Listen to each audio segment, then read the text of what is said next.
Welcome to this episode of Becoming an Elite Financial Advisor. My name is Sten Morgan. We've been unpacking our resist framework.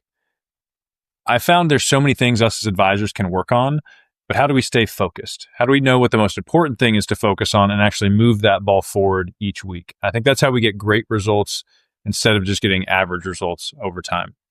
In our prior episode, we talked about revenue and prospecting. I would say for a lot of us, revenue and prospecting is important, but at times it's not the most important thing for us to improve. So today we are going to talk about execution. And this also folds into leadership, your business owner skills. So I'm going to ask some questions that you can self-evaluate later in the episode, but I also want to talk about what's good leadership and why is that even important for us as advisors. Let's get started. This topic of leadership and execution is a big part of my story, mainly because I look back and I wasn't very good at it. I did not have mentorship in this business. A lot of my learning was trial and error. I'm thankful I just kept trying and iterating, and kind of failure led to lessons and success over time. But as I look back and I coach a lot of advisors, I realize leadership, not only of yourself and accountability, but if you want to reach your potential, you have to have a team. You need to be able to grow. And part of that is communication skills, sitting in conflict. But even as practical as, do you know how to hire people? Do you even know what position you should hire for next? And when you do hire somebody, are you setting really clear expectations? Are you keeping them accountable in a challenging, firm, yet kind, curious way? So we're going to unpack all that in today's episode, and I'll share my experience. But initially, I want to talk through, why is this important? I talk to a lot of advisors and they wouldn't argue, hey, Sten, someday I know I need to hire somebody, but I don't know if they think it's a priority. The priority is, how can I just make money this week or next week? And not necessarily looking at the long game. How do I grow an organization and a team so I can stop spending my time on things I shouldn't be doing? So through this episode, try to be honest with yourself, try to grade yourself, from average to elite. Where do I think I am when it comes to execution and leadership? Because for you, as you listen, you may say, this is my main point of resistance. I want to get better and this will help my business grow the most in the near term. Or you may say, that's one that I need to focus on at some point, but I'm not ready to build a team yet. There are still pieces of this episode that you need to start working on. You can always become a better leader by putting yourself in certain situations, by reading books, being around other advisors that have practices you want to look like. So this is an episode I think all of us should focus on and learn from. All right, let's start with, why does it matter? I mentioned that you will not reach your potential without a team. The average path as an advisor, let's just say that's the path we will get swept up in if we're not intentional about it, is you'll get in the business, you'll learn to sell, because that's how you make money. Whether you're selling insurance or managing assets, you need to get in front of people and get them to buy something from you. As you get to better at selling, you'll probably learn more about the products as you go. And then as you get to know more people, you're going to pick up momentum and eventually get more business. As I look back, there's nothing more average than that. Don't be a great professional that knows about what you're doing. Just sell and grind and hope eventually it works out. Within EAN, we say, no, you are the professional. You are the product. So you need to be talented. You need to have certifications. You need to be a great advisor. You need to know how to ask great questions and lead people, communicate to get them to take action sooner, more than just saying, I can sell products well. Over time, if you want to help more people, make more money, and work less hard, you need a team. You need to identify the things you're doing that you are not uniquely gifted to do, that are not your superpowers, and try to delegate those to other people on your team. I realized in my career when I was young, I was spending a lot of time on paperwork. It was non-revenue generating activities. I found a prospect, convinced them I was a good fit for them. I had solutions. They said yes. And then the train slowed down as I had to kind of build stuff, onboard them. So it's pretty obvious early on, I need somebody to help with the administrative side, somebody that enjoyed that, because I didn't. And so I made that hire. Then I looked at my schedule and I said, man, there's still a lot of meeting prep, sending notes to clients, Salesforce notes, all this stuff that maybe not an admin role needs to do, but not a full-time advisor. And so I hired my first paraplanner, junior advisor. And then we started growing. And I was like, this is great. And then I had another advisor join, and then that means we need another admin person to support that. And then I realized I'm spending a lot of time making sure the office rent gets paid and doing business operations things. So then I had a director of operations role get added. And at that point, I was still managing the investment portfolios on my own, which I enjoy, but was time consuming. And so then I added a portfolio manager, CFA, to the team to help manage that part. So this came to me in a more reactionary way. When something was on fire or I was overwhelmed, I then tried to hire. My hope for everybody listening is that you can be more strategic than that. That you can know at all times your next hire or your next hire. And you're identifying that by looking at your calendar and saying, what is taking me out of my superpower? The things that are most profitable and most effective. In order to go down that path and do it in a healthy way, there's a difference between growing a team and leading people and growing a healthy team and leading people well. Since I did not have experience in that, I had a heart. I wanted to love on people and serve people well. I paid people well, but I didn't lead people well. And what ended up happening was it turned into me almost 100% turning over my entire company over a 1.5 to 2 year period. So as we think about, and if we can agree that in order to reach your potential as an advisor and live in your superpowers, you need a team. And to have a team, you need to be a good leader. You need to work on those skills. And in line with that is you don't want to create a job that owns you. I think most of us as business owners or advisors, we think of ourselves as business owners, but a business owner can step away from their business and the business thrives. A business owner can also maybe step away from their business and it maintains. But if you step away from your business for 2, 3, 4 weeks and it starts falling apart, or you don't have enough support to where, clients call and they get no service from anybody, at that point, you are a high paid employee to yourself and you are not running a true business. So if you're new to the business, you're saying, Sten, I need more revenue. I need to learn to hire people. And you can see the future being, I am a business owner, entrepreneur, as opposed to just a highly paid, hardworking salesperson. That's a good way to start because you know what you're shooting for. You need to develop new skills in view of business. This is kind of strategic thinking. There's times when I've interacted with advisors when I think we're speaking a different language. When what they think about is how can I add more AUM, sell more insurance, and it's more of this kind of brute force mentality. And I could tell they have yet to step into like a business owner position where they're thinking strategically. It's smarter, not harder. They also become more aware of themselves at this point. This is probably when humility starts setting in. At least it was for me. I was like, I'm a great advisor. I'm putting up good numbers. People are noticing me. But I hadn't been beat up enough to enter a room with a little more calm confidence as opposed to like, hey, I'm here. Let's get stuff done. So you'll sense as you have more repetition and you start thinking of yourself as like, I want to develop myself into a healthy, good leader. You'll start becoming more self-aware. That's what I've seen in me. And I've also seen that in other business owners I work with. That's part of kind of growing personally. I think great leaders are really aware of themselves. They ask great questions. They can be intense and push for results without making people feel bad about themselves. And that was a fear I had is in my entrepreneur journey, I started by like, I want to be a boss that everybody loves. I want somebody to come work here and work here for the rest of their career. There's so many variables in there I can't control. Are they going to move? Or are they just going to decide to try something else?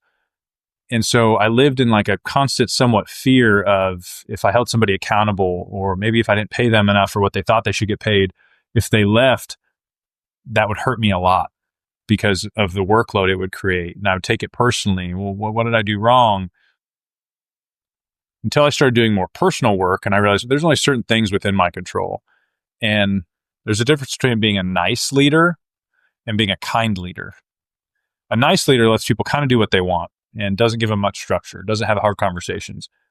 Where a kind leader encourages, challenges, leans into hard conversations, but they do it with curiosity. They set really good expectations up front so it doesn't feel like they're always moving the goalposts on people.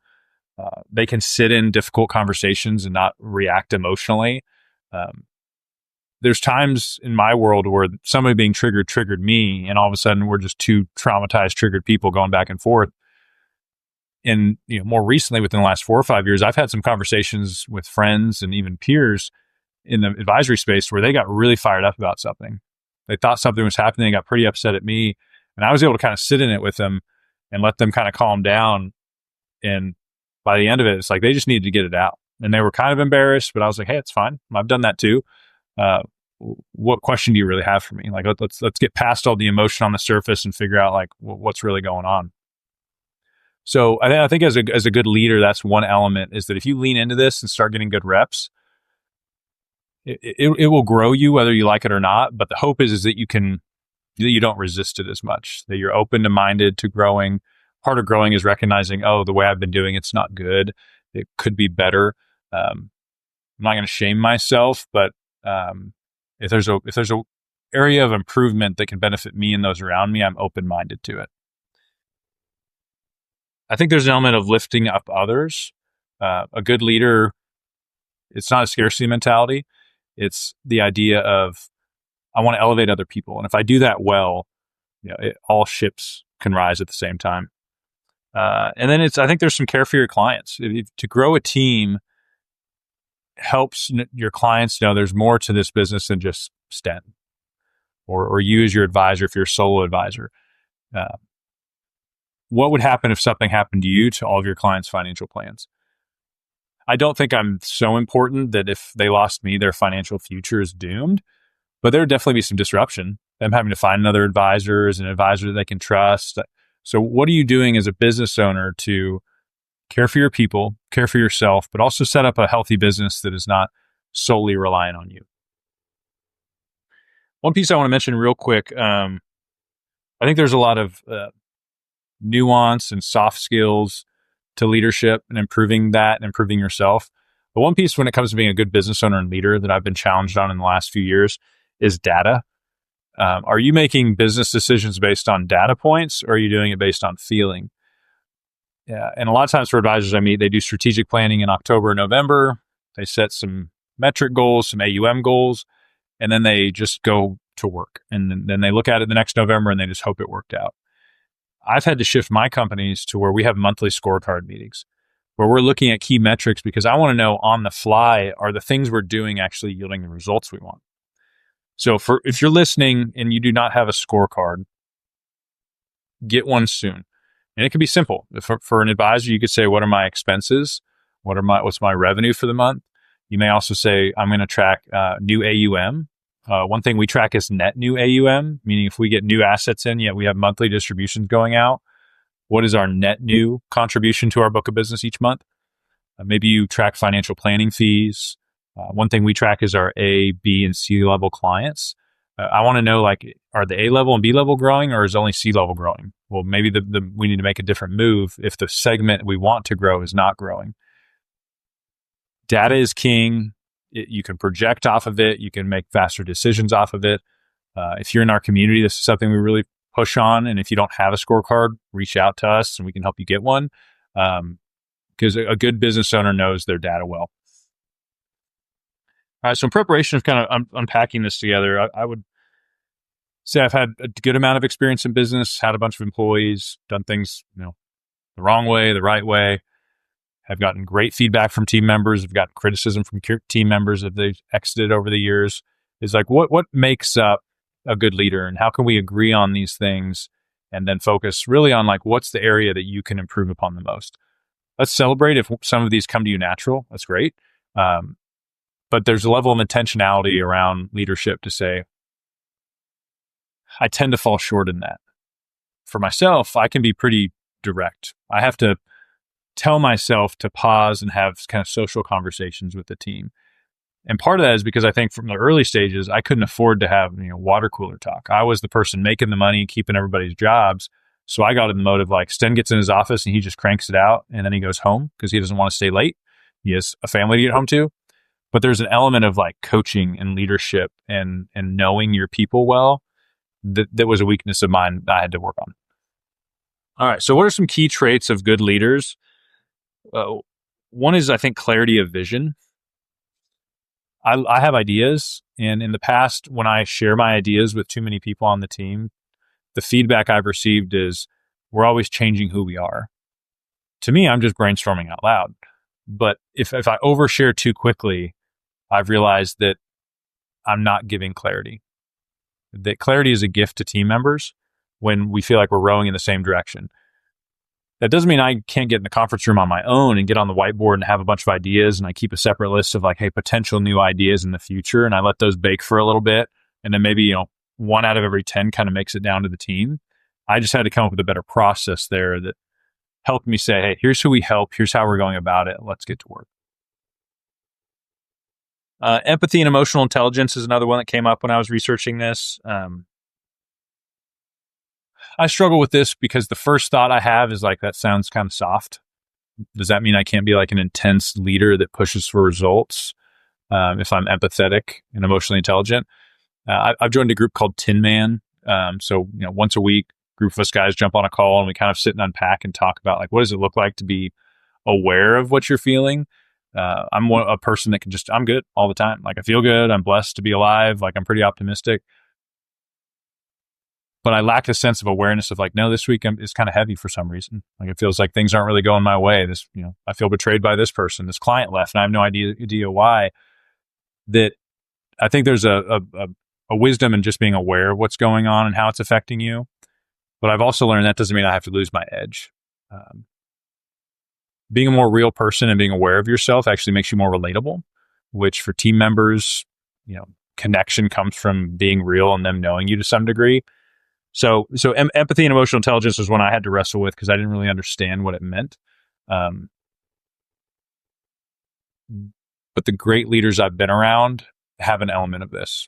They are the calm, confident, Yodas that are just sitting there hearing you out, and then they ask you a couple of good questions and show you the path. So this one is an important one. I think some of it comes over time and life experience, but it's good to know, is that a strength or a weakness of yours? Accountability without blame. For me, accountability, I always start with questions now. I didn't used to do this, but it's, how did you come to that conclusion? What did you think we were trying to accomplish? How do you think that went? I had a marketing person I hired once, and she was going to run an event for us. And I said, sounds great. Here's the room. Here's some people that I know that want to come, but she was really confident she could fill the room with people. She probably had 2 months to fill the room for this business owner event. And, we're a week out and there's like one person registered. And so all of a sudden I started just calling people, that frantic, fill a room energy. And I got, 8 more people there, but there were a couple clients and a couple friends, and it just wasn't the outcome we wanted. And when I debriefed with her and I was like, how do you think it went? She said, oh, it was intimate. And I was like, that is a great spin on, I didn't get any people there. And so the accountability piece there is just kind of calling to light, like, how do you think it went? I decided not to really lean into that because her response kind of told me everything. If a marketing person cannot tell me I dropped the ball, man, I thought I was going to have 15 to 20 people and I got 1 on my own, that's unacceptable. Then it's almost like we're playing in 2 different universes and it's not even worth trying to change that. So with accountability, I do think there's times if you set good, clear expectations up front, you've afforded yourself the right to lean in a little bit more with them. Resilience, calm, and chaos. We talked about that a little bit already. I think effective communication is really important.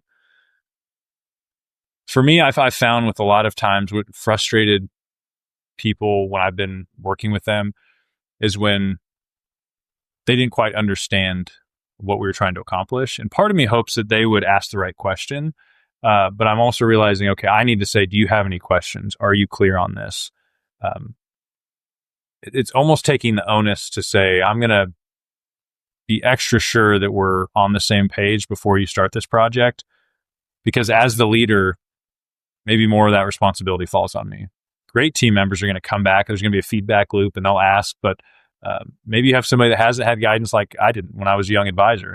And are you willing to step in and be that person for them? They could teach them how to think about these situations. So I think those are just great kind of good leadership principles. Now I want to kind of say, well, what does it look like not to be a good leader? I don't know if I'd say you're a bad leader, but I think there's great people out there that just are not good leaders. Leading by fear or control. I've done this in the past, and I'm not flipping desks or yelling at people, but I had this sense of fear going on of like, man, if I don't micromanage people, they're not going to work hard. They're going to try to skate by. And a lot of times that wasn't even precipitated off that person. It was just kind of my past experiences of maybe other people I hired that didn't do a good job. I've tried to become more aware of when I have that feeling of energy of like, and it's kind of intense at times for me. I don't know where in my story it comes up that if people are showing up late, leaving early, taking a PTO day last minute, that I feel like taken advantage of as a business owner. I'm like, man, it's not their money. Like they're not really thinking about me. That's most likely usually not the case.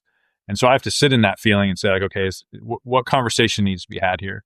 And this happened with PTO where some people in our company got in the habit of saying, hey, I'm taking PTO today, but they do it the morning of. And we're like, that's pretty last minute. Obviously there can be some emergencies, but every one of these situations wasn't an emergency. And so instead of kind of responding with that, am I being taken advantage of and fear guiding that, I got with my director of ops and we said, hey, on our next quarterly reviews, let's just remind everybody on here's how the PTO process works. So I'm not going to put somebody, call them to the court and, talk to them in front of everybody, embarrass them at all. It's probably not the hill to die on, but it is an important thing to bring up. It's just, when do I do it? If I'm operating out of fear, it's probably immediate. If I'm not operating out of fear, I can sit in that and be a little more strategic about it. I think avoiding accountability, kind of blaming others. If you're the owner, it kind of falls on you. Hey, I should have communicated that better. Hey, what do you think we could do better next time? Are you giving off like this collaborative spirit, this positive energy? When I turned over my whole team over an 18-month period, because I realized, Sten, your soft leadership style attracted really nice people, but those people were not results-oriented team members. They didn't do great with accountability. They blamed others when they didn't get results. They were really good at acting busy, but they didn't really they didn't move the ball forward. I had to say, okay, why did that happen? And I realized, Sten, that was your leadership style that allowed people to come in, hang out, not get results, and stay too long.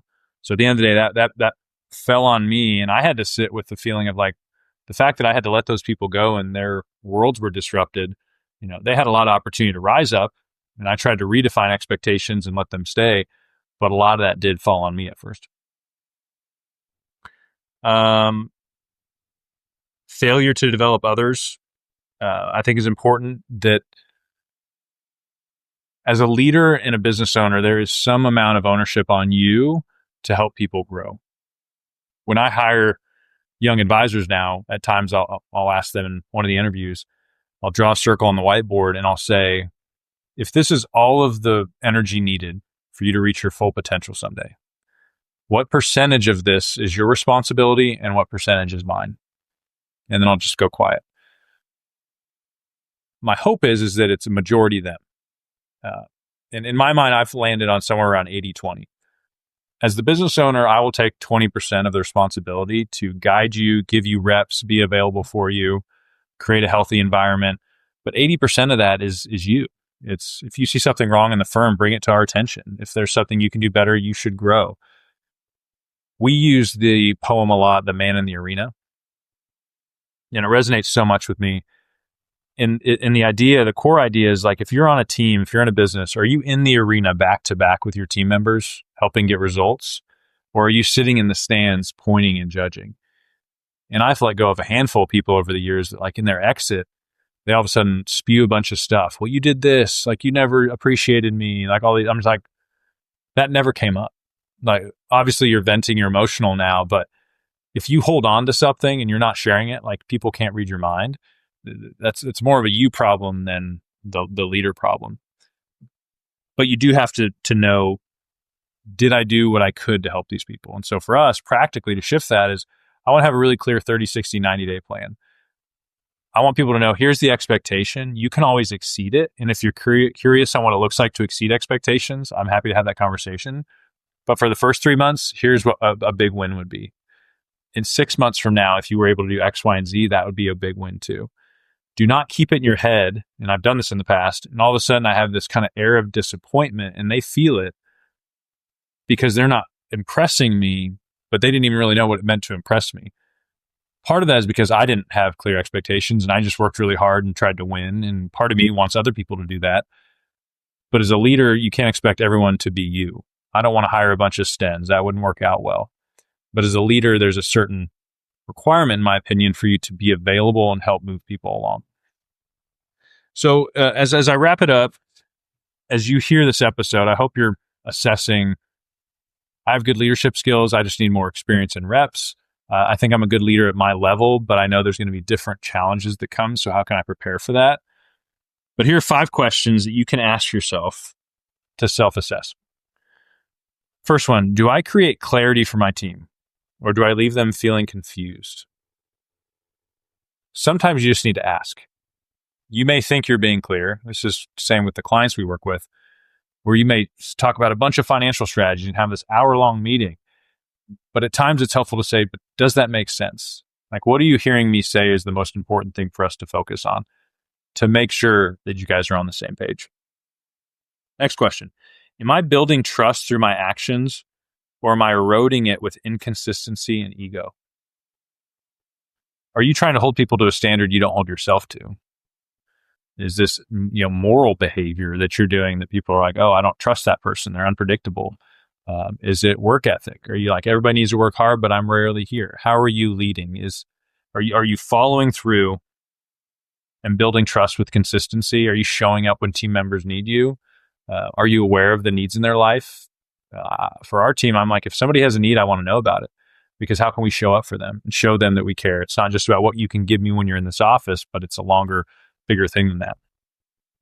Question 3, am I helping others grow, or am I unintentionally limiting their potential by micromanaging or neglecting development? There's times where I'll take a 1-2 week, somewhat hiatus or trip from the office, still available for my clients, but I try to stay out of operations because I want to know, like, are people able to stand on their own?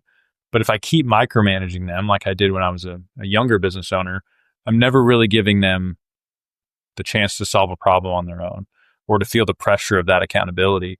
And so micromanaging is dangerous. And then just neglect. When I got into the business, I worked with an advisor, and he was really hard to get a hold of. I remember there's times I'd say, hey, can I get an hour with you? And you'd think this guy was the president of the United States because he just couldn't find the time. And whenever we would, sneak in a lunch together, and this guy, I was working directly with him, I would have hoped he would have been a mentor. We'd have a rush 30-minute lunch with really no substance. And so for me, my first experience in the business as a full-time advisor was, okay, I don't want to be like that person. So if I'm going to lead, it's not to just burn through people and grow a business and make more money. It's, grow a healthy culture and grow a healthy business, and then we'll help more people and then in turn make more money. 4th question, do I challenge people to rise their potential while making it clear I'm in their corner? I think there's some great coaches that can yell at you and you feel good about it. I don't know, anybody listening, if you've had those experiences where you leave a meeting, or if you played sports or something where you're just like, I think I just got chewed out, but like I'm inspired and fired up at the same time. And I've handled that really poorly at times with people where I'm just like, we're just adults, let's get down to business, but they felt kind of blindsided, not cared for. And I've learned now that I always tell people, hey, we need to have a meeting and this is what we're going to talk about. So they're somewhat prepared. Don't say, hey, we need to have a meeting at 4 and then just like blast them with it. Hey, if you can bring this. The more prepared somebody can be, try not to catch them off guard. I found that's better. Last question. Do I have the courage to make tough decisions, even when they're unpopular but necessary? We were on a call as a community a week ago, and I was talking to one of the guys, and I said, what's the most courageous thing you could do for your business right now? And his feedback was like, he really liked the way I framed that because it kind of challenged him to say, like, am I doing anything courageous right now? Or am I kind of just taking the easy way out, avoiding hard conversations, avoiding segmenting my book because I know I may need to transition some clients to somebody else? Great leaders, there's a really cool book called Not Nice. And it was how to be a kind leader, but like a courageous leader and not just be the nice leader that everybody likes. So I'll leave you with this, is that as you try to grow yourself as a leader, maybe you're currently a leader and you're saying, I need to get better. Are you courageous? I think courageous means you ask questions and you're ready for the feedback because you're willing to get better. I think courageous is when something's dysfunctional, instead of letting it go too long and hurt more people, you step in. Yeah, that word really resonates with me. Courage is, I'm probably scared of this conversation, but I'm going to do it anyways, is that I would say elite leaders always have courage to get better, to be humble, and to challenge others, and to be on the front line with people and help them get better. Hope you enjoyed the episode. I'll see you next time.